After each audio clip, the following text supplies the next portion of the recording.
Hi friends, evening స్నాక్స్కి నేను hot చేశాను. పిల్లలకి హాఫ్ డే స్కూల్స్ కదా, ఏదో ఒకటి తినడానికి అడుగుతారు. చాలా ఈజీగా ఫాస్ట్గా 10 మినిట్స్లో అయిపోయేట్టు చేసుకోవచ్చు.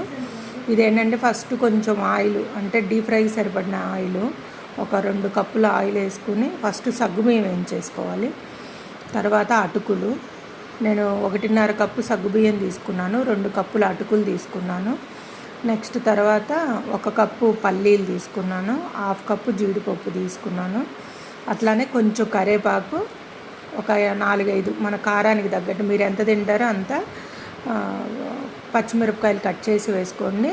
నెక్స్ట్ ఉప్పు, కారం, ఇదిగోండి వెల్లుల్లిపాయలు ఇట్లా కసాబిసాగా దంచి అది కూడా వేసాను. ఎండు కొబ్బరి కూడా ఇలా సన్నగా పీసెస్ కట్ చేసుకోండి, లేకపోతే సన్నగా కట్టర్తో చాప్ చేసుకోవచ్చు. ఇదిగోండి ఇట్లయినా ఇది కూడా డీప్ ఫ్రై చేసుకోవాలి.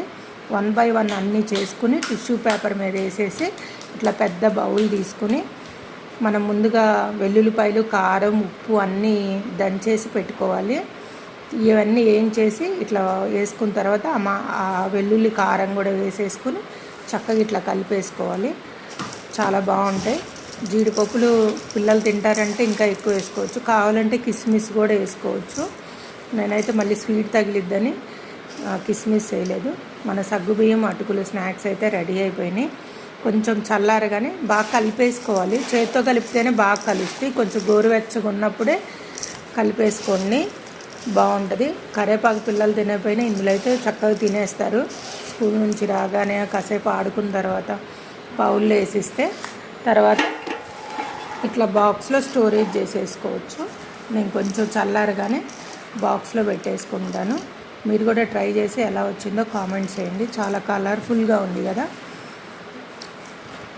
ఉప్పు, కారం కొంచెం మీరు ఇప్పుడే సరి చేసుకోవచ్చు కూడా, కొంచెం గోరువెచ్చగా ఉన్నప్పుడు. సరిపోతే కారం తగ్గట్టు ఉప్పు అన్నీ చూసుకుని కలిపేసుకోండి. మన స్నాక్స్ అయితే 10 మినిట్స్ స్నాక్స్ రెడీ అయిపోయినాయి. మీరు కూడా ట్రై చేసి కామెంట్స్ చేయండి. ఓకే ఫ్రెండ్స్, ఏమైనా స్నాక్స్ ఉంటే మీరు కూడా మెసేజ్ చేయండి. ఓకేనా, బాయ్.